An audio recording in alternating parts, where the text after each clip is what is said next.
Those of us who knew Chris and worked with him at Southeastern Division, we all lost a very good friend. He was a very, very special man, and I miss him desperately. So I was getting to know him. He beamed with pride about his young family. He spoke endlessly about his young children, Kaylee and Connor. I felt like I knew them before we ever met. The children's mother, Tracy, and Chris have done an amazing job raising those two kids. They're mostly grown now. Kaylee's in college. She's going to be following her mother in the nursing field. Connor's grown. He's a big, strong kid. He's finishing high school, and he's chasing an athletic scholarship. Chris is very proud of you two.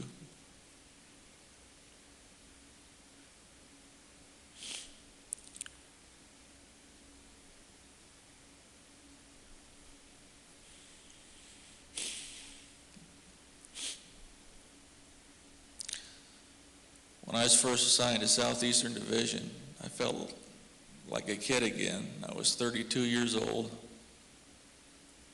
knew absolutely nothing, had a million questions and no answers. Fortunately, Chris was there. Big guy, big, strong guy. Uniform was meticulous, spotless. Shiny gear, shiny boots. And I could go to him with anything. I learned so much. I loved working with him. I loved watching him work. He was always so calm, so patient, so courteous, and he was decisive. There's a time to make a decision. He'd just take it. He wouldn't stand around waiting on service area, who's beat, who this, who that. He'd just take it, and he'd take the work, and he'd handle it. And I love that about him.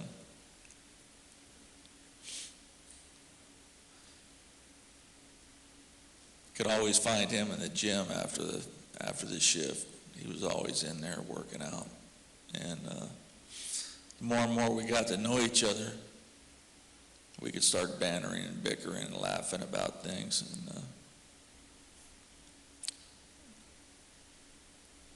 I used to love teasing Chris about the fact he turned 40 and he'd started wearing reading glasses.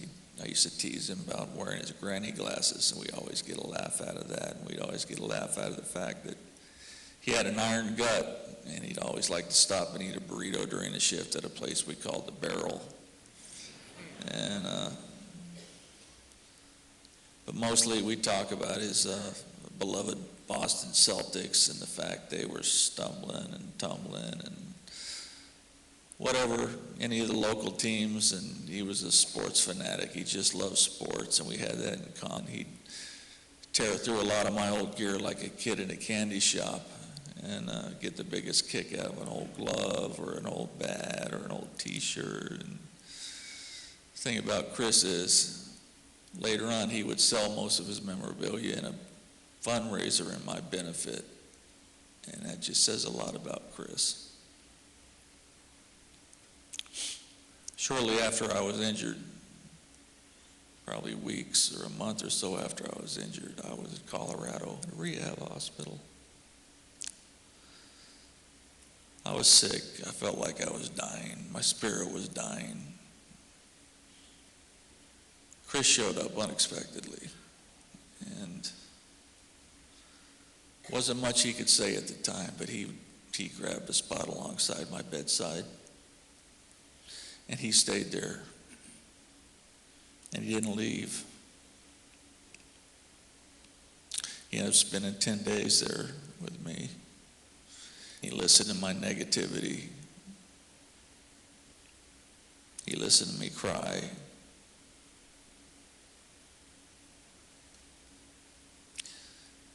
All along, he was watching the medical staff work. He was watching the doctors there. He was watching the professionals there and how they cared for me. And he didn't miss a beat. He was there at 10 a.m., well, actually 8 a.m. every morning, 8 a.m. sharp, when the nurse would come in to dress me, to feed me, to get me up in a sling and into my wheelchair for my physical therapy. And he was there every day for both therapy sessions. And he'd be there when the nurse took me back to my room to put me back into bed, to undress me. And he did that for a good 10 days to 2 weeks, and he watched everything, and he learned. And when he was by my bedside, he told me that he was going to be there for me as I cried, as I whined, as I threw a lot of negativity around about not wanting to live in this condition. At one point, he looked me in the eye and he told me, "That's bullshit, Dan.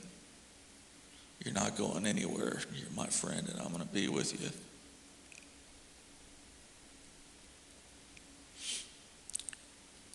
Months later, when it was time to go home, transition into a hotel, I'd been used to 24-hour medical care in the hospital. I got home and was ready to go to this hospital. I had a hospital bed, but I had no nursing care. I had no equipment. All I had was Chris.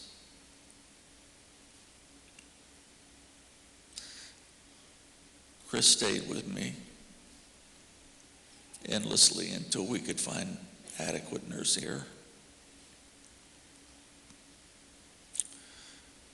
Chris is the one that trained the nursing care. And when there was incompetence or uncooperation, he would send them home. And when there was nobody, he was there. Remember, oftentimes early on, I would have anxiety attacks. I would just want to get up and run. I wanted to escape. And I'd cry. And Big Chris, he would just lean down and say, "It's okay, Dano. Come here." And he'd just reach down. He'd pick me up. He'd cradle me. He'd put me over in that shower chair, that wheelchair. He always made sure I was bathed, made sure I was clean, made sure I was fed. And when he wasn't there, he was on the phone at least twice a day, twice a shift. And after I finished talking to him, the hotel phone would ring. He would want to talk to that nurse.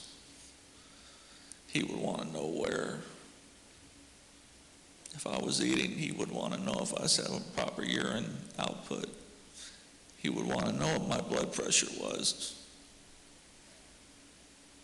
He had my back. He was my brother.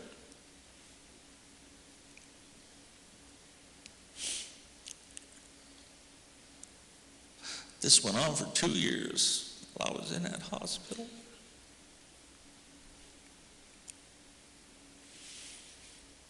I love him so much. I could never adequately explain how much he meant to me. But I thank God for him. One of my greatest memories of Chris is when I was suffering through so much depression. My first Christmas back, he insisted I have a small Christmas tree. And I asked him, "I don't want it, I don't need it," but that was Chris, he insisted. Christmas morning around 0:30, he showed up with his daughter Kaylee with an armful of gifts. He always denied it, but what he didn't know is I had an eye open, and I was watching the whole thing with a big smile.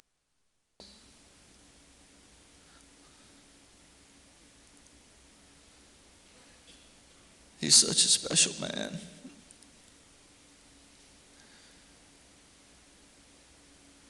He's such a gentleman. He always greeted my mother with a hug and a kiss. Essentially became family. My mother loves him like a son. Chris is the one that eventually gave my mother and father the peace of mind that they could return home to their lives during the week and know that I was in good hands.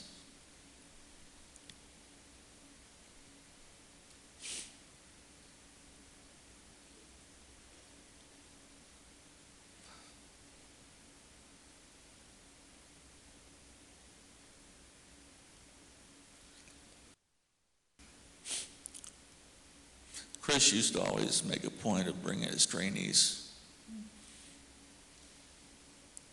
to the hotel. I think he always wanted to try and make me feel relevant.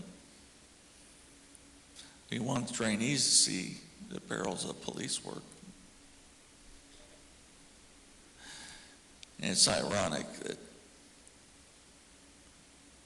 Chris is laying here. He was so tactically sound, but he never had. He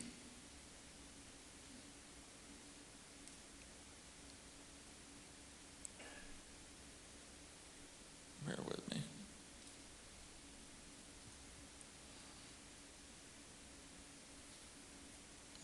Bear with me. I got a lot I want to say about Chris.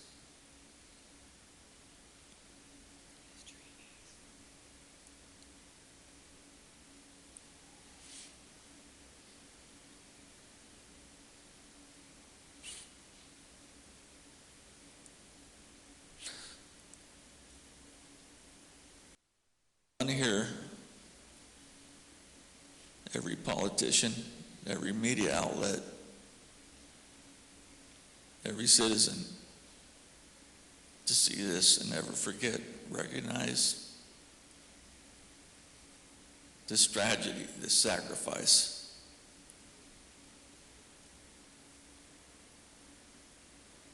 And understand there's absolutely no such thing as routine police work. Chris volunteered that night to go help pick up a violent offender. He took the lead, he took the point, and he never had a chance. That's just his style.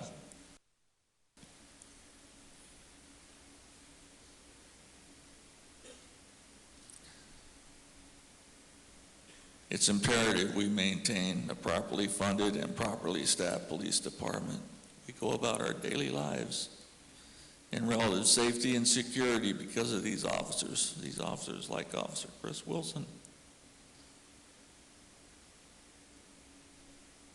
A single day without them out there would be chaos.